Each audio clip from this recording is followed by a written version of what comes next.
the issue when it comes to anti-fat bias in medicine is that if you assume that someone is unhealthy just because they have larger body size, then you are completely overlooking the fact that their condition or ailment that they're dealing with could actually be coming from something totally Yes. unrelated to the size that they are. And so I did a depiction of just normal anatomy of the respiratory system on a larger body.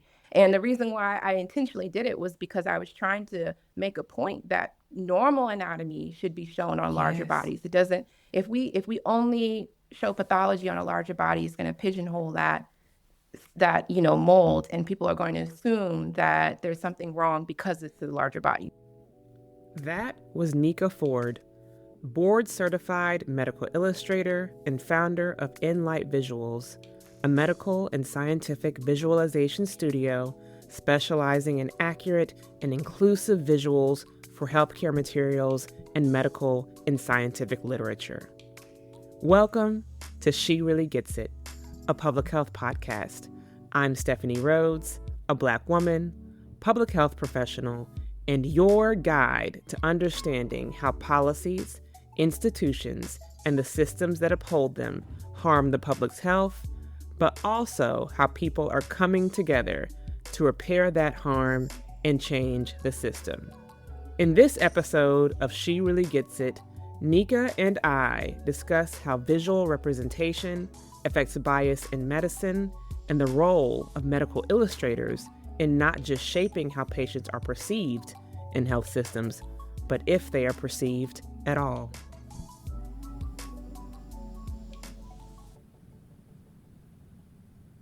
You're the first certified medical illustrator I've ever met.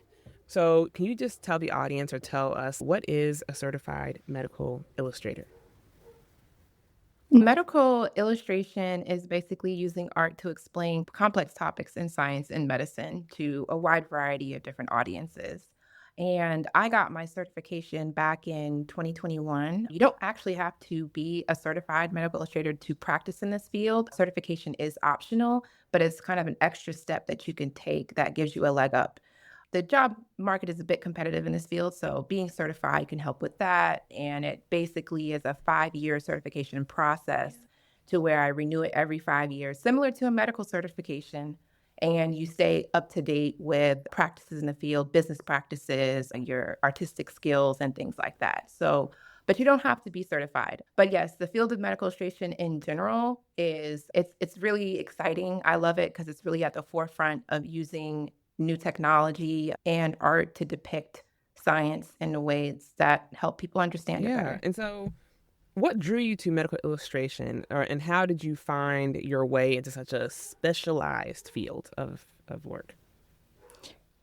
I have a background in fine arts, and so I was studying art in undergrad. And my last year, when I was finishing up school, I just became really interested in anatomy. It kind of was an epiphany moment. I remember looking out the window and looking at a tree, and I was just staring at the branches, and I was like, wow, that reminds me of veins and arteries in the human body. And that kind of led me down a rabbit hole where I started going to the library and looking at anatomy books and histology books in my spare time. And after I did that, it started to influence my paintings in my art courses. And one of my teachers saw my work and she told me about the field of medical illustration. I was painting cells and things like that just for fun. And so when I researched it, I thought like, oh, this is it. Like immediately I knew that that was what I wanted to pursue. And so after I graduated, I took a couple years off, studied as a post-bac student because at that point in time I had no like science background. All I had was the art. And to get into the master's program for medical illustration, I did need more of a robust background in science classes. So I took those classes and I applied to the master's medical illustration program in Chicago at UIC. There are 5 schools in North America that are accredited that offer a graduate degree in medical illustration. And about how many medical illustrators exist in the world? I know it's not a lot. Yeah, it's very small. There, I don't know what the most recent number is, but I know that the last time that the Association of Medical Illustrators did a survey, and that might have been about 6 to 8 years ago, there was around 3,000 professional practicing medical illustrators in the world at one time. So it's more than that now, but it's still a small number. I've been thinking a lot about this, especially I do a lot of work talking to different people who work across the fields of public health. And I always like to talk to people who are at the margins. There has been a growing awareness that many medical conditions, like melanoma or rashes, present differently on darker skin and have historically really been underrepresented, in terms of medical illustration and how in medical textbooks. Does that gap in medical illustration and its potential to lead to misdiagnosis influence you and your work at all? Yeah, it's definitely a major issue, especially like you mentioned in the dermatology field. And it's something that I'm very passionate about with my work, bringing more inclusion and diversity into medical illustration. And I think specifically dermatology is one area where it's been lacking for a long time. And as a medical illustrator, we're at a spot where we can really make a difference when it comes to that. I think a lot of dermatological textbooks do include photographs, but there are lots of opportunities to where illustrations can also be used in these textbooks, but also in patient materials that are provided by the doctor. And so being able to recognize how these conditions present differently on darker skin is really important, like you mentioned, to prevent misdiagnosis and delay diagnosis as well, what Yeah, they and when want. you went into the field of medical illustration, were there things that you were surprised by once you got into the field and started working in this field, especially being a Mhm. Black woman in this field? I actually was shocked that there was a lot of lack of diversity within the field itself. I knew that I probably was going to be among a smaller group being a Black woman, but I didn't realize how stark that was. Like, I was the only Black student in my graduating class when I got my degree.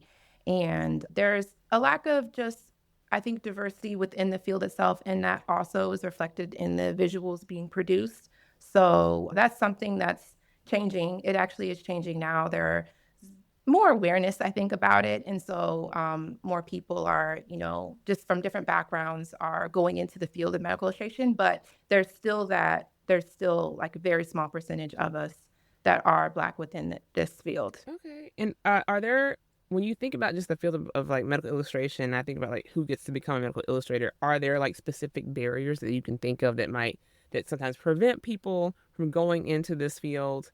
And if so, are there any organizations that are doing the work to try to eliminate those barriers if people were looking in to go into medical illustration? I think that just sort of like when it comes to even when we think about STEM, right? Like there's a lack of diversity in STEM too. I think that just that awareness about the field and also the lack of diversity in the field can maybe cause someone to pause with pursuing it. So I think it's really good that people that are in those fields do outreach. So that's something that I do to try to show people like, hey, this exists, to young people. So actually, one thing that some of the schools are doing now is offering a scholarship for underrepresented students. Some of the graduate programs that offer a degree in medical illustration, and that's something that's happened over the past just couple of years. They're offering scholarships and fellowships at some of the schools because they realize that there is a lack of representation and that needs to be addressed. Which is great because the financial barrier is one of the things that because graduate school is expensive in Yeah. general. So we know that there are barriers just when it comes to higher education and bringing people from other backgrounds into higher education spaces. And there are also organizations that just promote people in the anatomical sciences and medical illustrators, Black medical illustrators like Black Anatomy. Okay. I collaborate a lot with Oh, them. They're a really great organization that, yeah, they do an annual week of events okay. and they highlight medical illustrators and Black people who are in anatomy in general, like teaching anatomy for Okay. emphasis. And when it comes to just working with different groups, is there a difference between working with a physician versus working with a specific institution or doing work that is made for a patient? Does that shape your choices in terms of how you work or how you do your work through your process? Yeah, so sometimes I do get patient education pieces, and though my client is still a physician or a doctor, and they're coming to me to create that resource for their patients, I would say that that changes my approach a little bit because I'm thinking about the fact that this is a layperson, right? So with a medical illustration, you also have a lot of educational elements to it. Like you have labels, sometimes you probably have text. So making sure that that is all at a reading level for someone who's a layperson versus someone who is an expert. So it changes the content matter of the illustration in that way. And I'm also going to use a lot of times like a softer approach to illustration because I want the person to feel engaged and receptive to the work. In general, my work tends to have softer colors, but I think when I do patient education, I really try to push that because patients want to feel comfortable. They want to feel respected, listened to, and heard. And so I think that art really has the power to elicit Yeah. those feelings too, even in like ways that that you might not even think of. It's just how the visual looks, like the feeling that it evokes. So I'm still using art in that sort of traditional sense when I'm thinking about medical illustration, which might be more Yeah, clinical. and so I think about because you're an artist, and I think when people think of artists, they don't necessarily think of science, right? And how those things Hmm. interact. As part of your education, are y'all learning anatomy? Like, how are y'all getting to the point where you're like learning all of these, uh, specifically with the terminology, right? When it comes to like anatomy and Hmm. physiology, is that something that you have to go deep into in terms of the education of a medical illustrator, in terms of becoming a medical illustrator? So yeah, the most common route into the field is the route that I took to getting a master's degree in it. And I'm really glad that I did that because those 2 years I actually did take classes with pre-med students. Really? I took a combo of art classes, pre-med classes, and also digital software classes, digital art software. Okay. So yeah, the science background is important, and the reason why is because when I'm collaborating with my clients, I have to be able to also speak their language and to understand them. So that really helps kind of speed up the process and also makes it a lot easier for me to understand having that background knowledge. Yeah. And are there misconceptions that you think scientists or clinicians have about what medical illustrators actually do? Yeah, I think sometimes our misconceptions, because a lot of people don't realize that it's very collaborative. They might assume that the medical illustrator is just kind of doing exactly what they Yeah. say. My client will come to me with an idea, but it's usually just like an idea. It's actually not fully solidified until our conversation because I'm going to ask them questions that pull out the additional information that is needed to define this visual, like who the audience is, where it's being used. Is it a international audience? So that changes a lot of things because then you're looking at, okay, colors, color symbolism. What are color symbolisms in that culture? Okay. That might be different from here from the US. So it being culturally competent, that's another conversation. Ooh. So there's all these questions that I asked that, dictates a lot of where the direction goes to the final Ooh, where have product. your clients been from? Or like, are there a specific country? Have you worked like this all over the Mhm. world? Or how does that work? So I am working on still trying to expand internationally. I have had international clients already, but I would love to work more outside of the US with this kind of work. I had a client who was in the DR Congo this year. I work with a couple of people in Europe last year. I've had a client in Australia. I did some work for University of Manchester. That work is up at a show that they have right now in their medical school. Awesome. So yeah, I've done some mostly in the US, but I've also worked with other clients outside the US, and I really love doing that. I would love to work with people in South America, which I haven't done yet. Yeah. Okay, and so I'm thinking about like just young people that are artists and they probably have never heard about like medical illustration. Maybe they have heard it and they're interested in going into that field. Mhm. What do you say to them if there's a young person who's like, I don't know if that's for me, or I don't know if I can do that, or I don't know if I have like the scientific background or whatever Mhm. misconceptions we have about ourselves? What would you say to them? Mhm.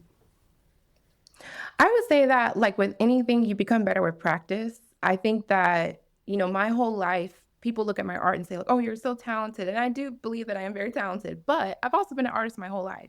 So it's something that if you're really interested in it, if you practice it enough, you can do it. You could take figure drawing classes, learn how to draw the body. And the science part, I also was someone who I was interested in science, but to me, I was intimidated by the idea of taking chemistry and cell biology and things like that, even though I thought it was really cool to draw.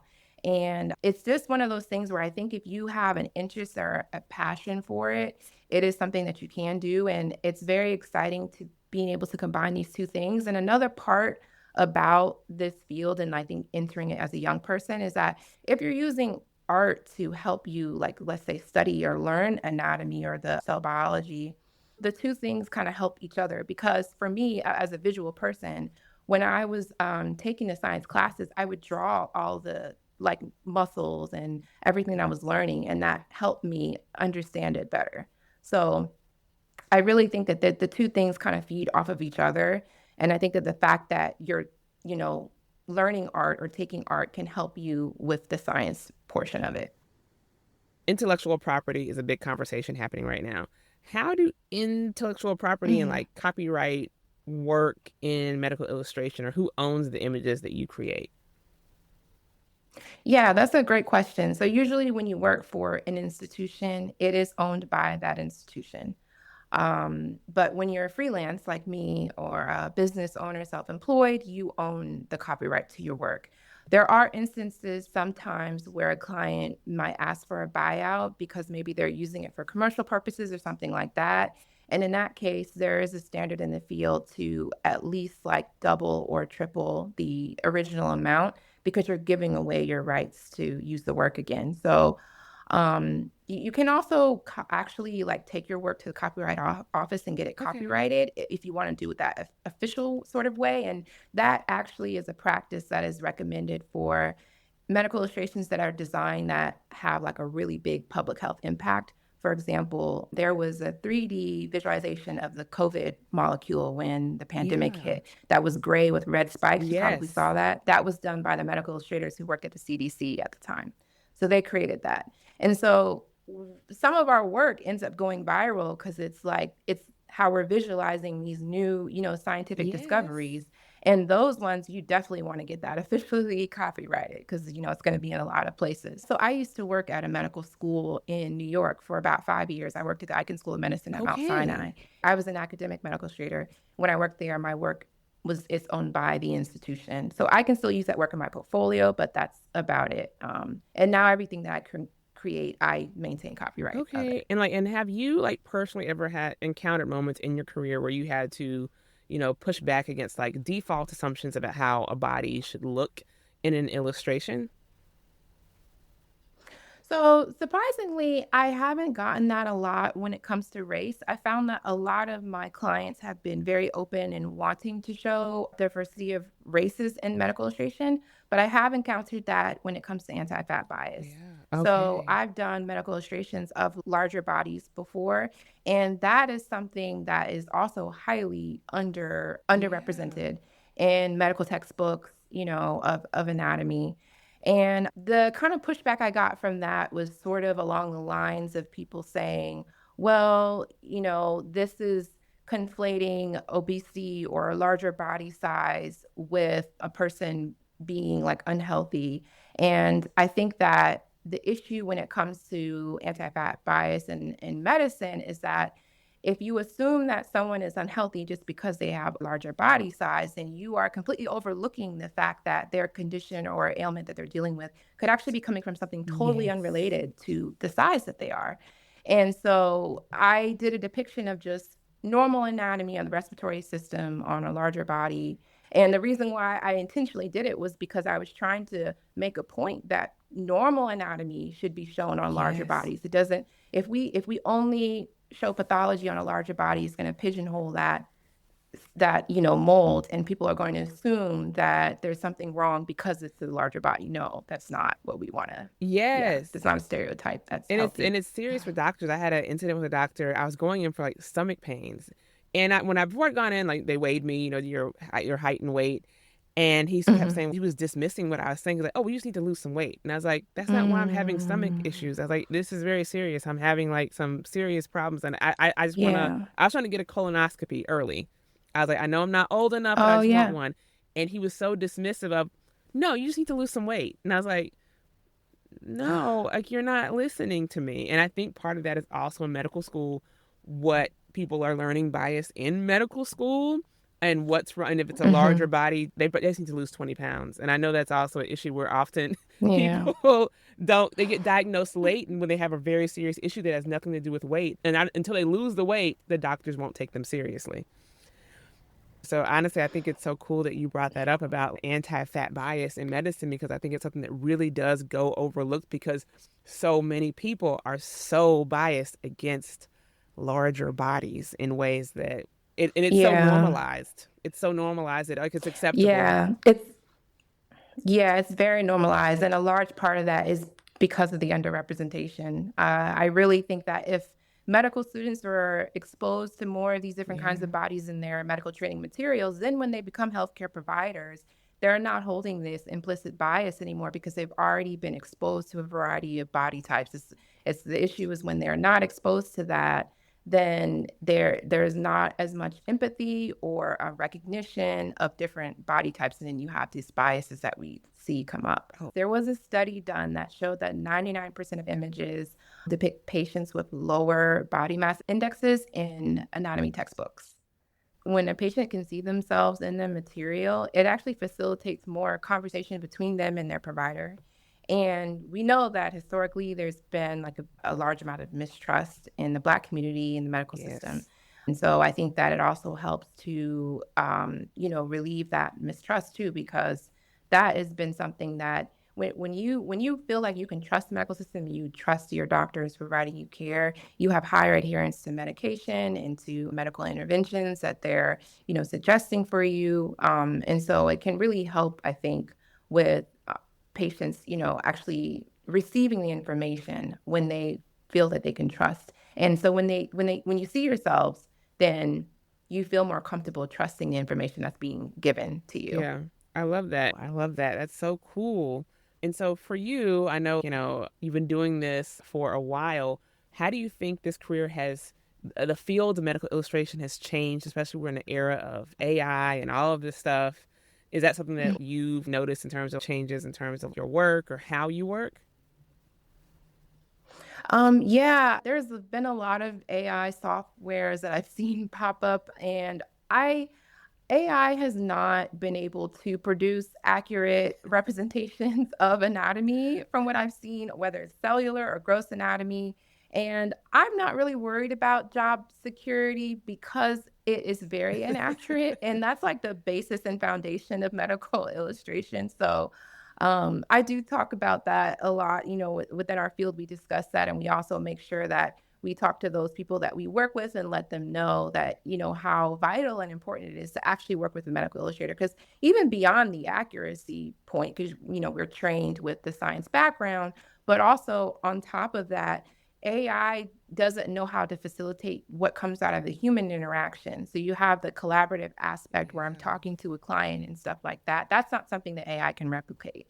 And so there's a humanism that comes into the work that we're producing because really medical illustration in a way it can really help save lives. And you think about the trajectory that it takes from the training and the education into the implementation into the clinic. So it's very important that the work is being done by a real person, in Yes. my Oh opinion. no, Yes. absolutely. Absolutely. And like for you, like in terms of projects you've worked on, is there a project that you think inspired you like more than any other in terms of like just the impact that it had on patients, especially like patients that are often not seen. So patients that are bigger, patients that are Black, patients that are immigrant populations, patients that are part of the LGBTQ community. Mm. Mhm. So I did some illustrations for a sexual health clinic at University Bloomington a couple years ago, and we did representation of different races with the reproductive health illustrations, different races, a trans body, a body with a tattoo, and then a larger body. And so those things, I think having all of that in a set of illustrations it really inspired me and made me realize how much I had not seen those things. I had never seen a medical illustration with a tattoo before I illustrated it. And it wasn't even something I thought about before. But that's also a part of representation because that's very common for people. I have tattoos, like a lot of people Yeah. have tattoos. And so even something small, like, or made me think is small like that. And I got a lot of great reception from that. People saying the same thing, like, "Oh, I've never seen a medical illustration with tattoo." So yeah, just I think it really inspired me to pay more attention to those kind of nuances. So now, for example, when I do pregnant bellies, I include like stretch marks Okay. or the linea negra line, Yeah. things like that to make it just more realistic to where someone who's seeing that who also has that skin, Yes. hyperpigmentation, which is normal, sees that and says, "Oh, that's like my body." If you would like to learn more about Nika's work as a medical illustrator Or if you are interested in professional collaborations with Nika, you can check out the website inlightvisuals.com and at inlight_visuals on Instagram and TikTok. I will include links to all of the information mentioned here and in the episode in the show notes. And if you enjoyed this episode of She Really Gets It, please review and rate this podcast via Apple, Spotify, and everywhere else podcasts are found. It really helps people find the show.